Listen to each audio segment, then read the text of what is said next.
So we went to Koh Samui for 3 weeks and there is so much to do. If you're going soon and not sure what the go is, here's a quick summary of what's on offer. From fire shows, white sand beaches, fairy tale gardens, stunning temples, awesome viewpoints, and of course amazing food, there's plenty to keep you busy. Let's get started. Fisherman's Village. Bustling walking street of the north of Koh Samui, between 6 and 10 PM it's pedestrians only. Located here, it used to be the main base of the local fishermen, but now it's absolutely stacked with gorgeous beachfront restaurants, bars, massage parlours, clothing stores and souvenir shops. And of course, you can't miss the iconic old jetty at sunset. Fisherman's Village is a must-see when in Koh Samui.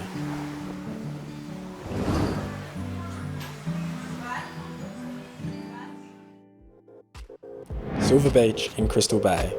If you want a gorgeous white sand beach without the hustle and bustle of Chaweng and Lamai, then Silver Beach in Crystal Bay is going to be one of your best bets. Located on the east coast of Koh Samui, it is quietest before 10 AM and as you can see here, it gets pretty chockers pretty quickly. We really liked the view from Crystal Bay Resort and the English breakfast wasn't terrible either. We actually stayed on the other end of the beach by Crystal Bay Yacht Club, which was pricey, but the location was amazing. I tried to get him in a picture of a palm tree, but that's so cool. The water is so clear, but keep in mind to walk in the non-corally bits that you can see here, up the top and bottom. Your feet will thank you.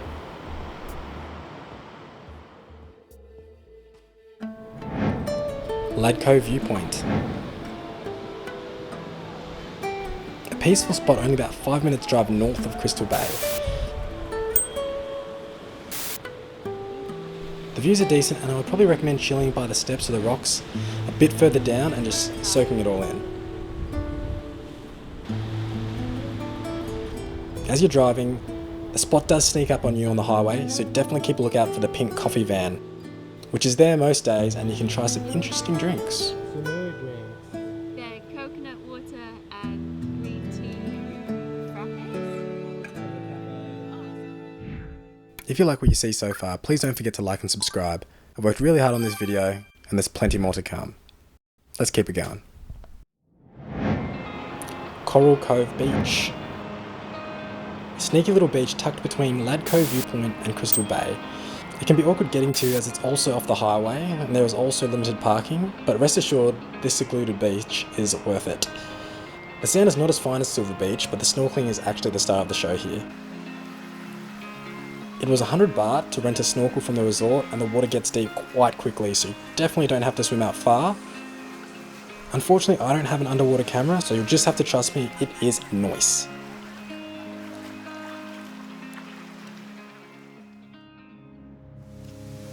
Tarnim Magic Garden. Seriously an underrated spot in the mountains of Koh Samui. At 80 baht per person, it's one of my favourite spots when you get it to yourself. Built by the durian farmer Kun Nim Thongsok and his team in 1976, he opened up his creation to the public to enjoy. The road to the top is steep, probably best handled by motorbikes and four-wheel drives, but we were driving a Toyota Yaris and we made it up, so it is doable if you're careful. Hot tip, if you arrive when a massive tour group is there, just wait 30 minutes. They usually head on to the next stop pretty quickly.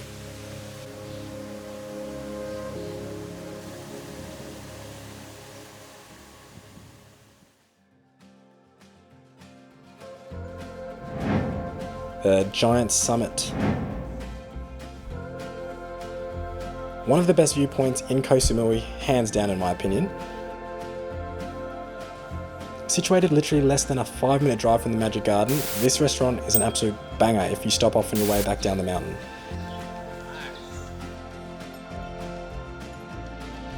You can see all towards the southern coast of Samui and even see Koh Madsum and Koh Tiang quite easily if the sky is clear.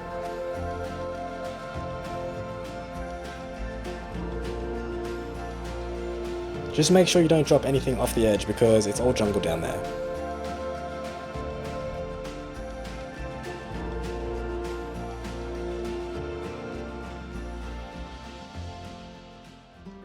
The Sea View Restaurant.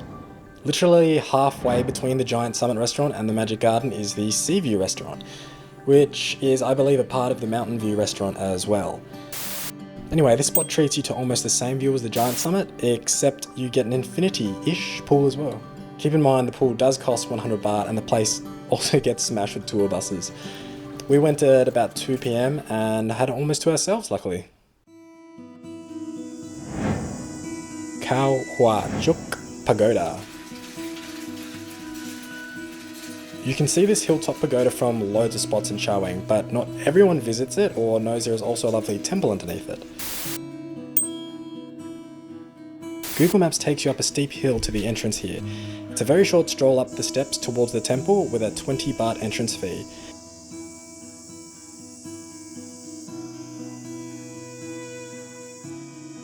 And from this spot you can see Choeng, the Choeng Lake. You can also watch the planes take off at the airport. And you can even see our next attraction on the list, and it's a big one. Pun intended.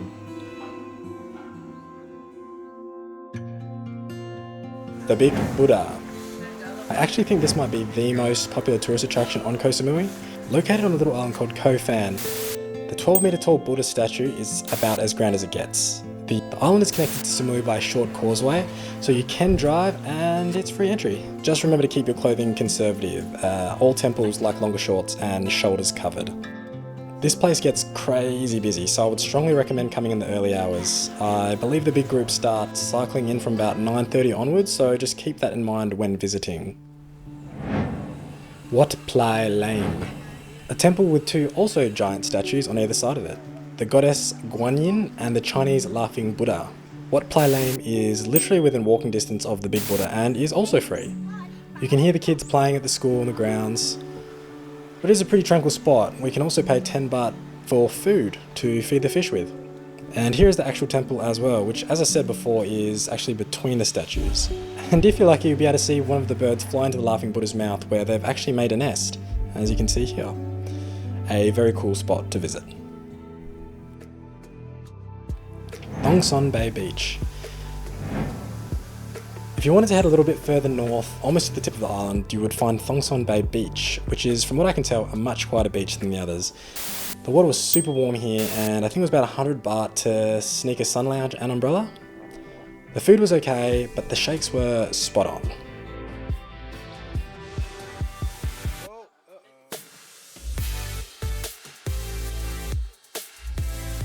Just keep in mind on the way there they've got some really blind corners which could definitely cause a crash, so drive safe.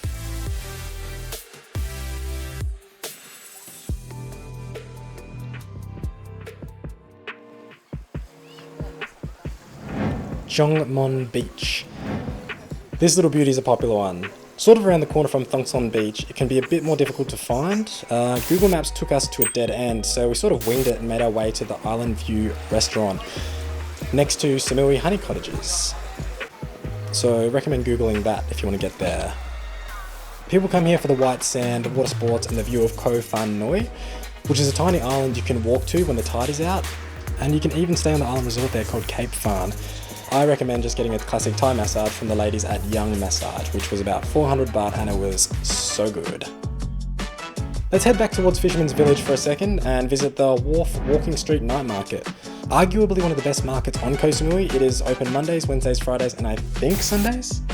There is a lot on offer here, and to be perfectly honest, I don't have that much footage because I was too busy enjoying myself. Delicious food, 100 baht cocktails, live music, it is a great time. The only downside I would say is that when the market is on, the traffic is horrendous, but other than that, highly recommend. Wat Kunaram. Okay, heading back down south again to see the Mummified Monk. This temple was actually on the main rig road opposite the turnoff going up into the mountains. Now the story goes, the Mummified Monk was so incredibly spiritual and powerful in meditation that he foresaw his own death and instructed his followers that if he didn't decompose, to keep him in a glass casket. He apparently died meditating at the age of 79 and they've kept him at Wat Kunaram ever since. Now I'm not going to be showing his face because I'm not sure if there's kids watching, but you can easily Google it if you want to be prepared. Just FYI, he's wearing sunglasses so you can't see his decomposed eyes, in case you were wondering. Now Muang Waterfall. Only about a 5-minute drive from the Mummified Monk, this waterfall was actually quite impressive.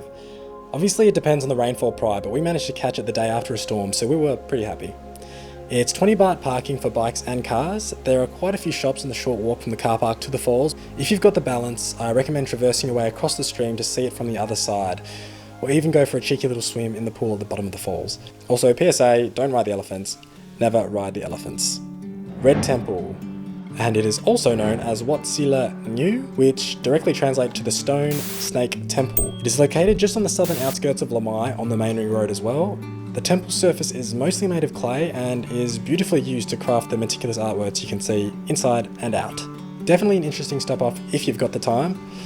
And again, it is a temple, so dress appropriately. The Guan Yu Shrine.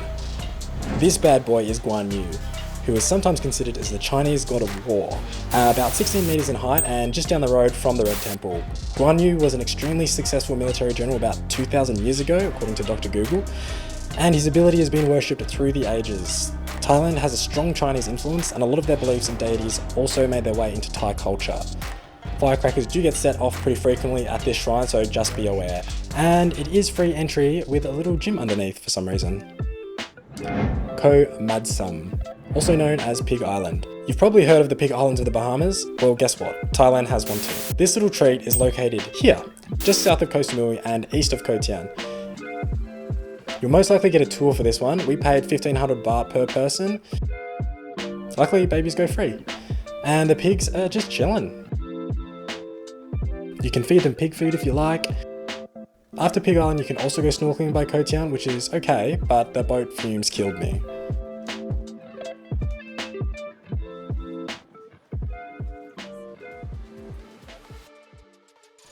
And of course, finally, a fire show. You have to see a fire show. The skill that some of these guys have is insane. And to be able to choreograph it with other performers is very impressive. Obviously be careful of a stray fire stick or poi because it does happen, but overall these things stick to their hands like glue. These fire shows are on almost every main beach, so just pick one and you'll most likely have a lot of fun. Well, there it is guys, a big old list of things to do on Koh Samui. We will be going in more in depth on these things in our upcoming videos, so if this video helped you and you'd like to see more, then please like and subscribe and share it with someone who is planning on going to Koh Samui. Hopefully it helps them too.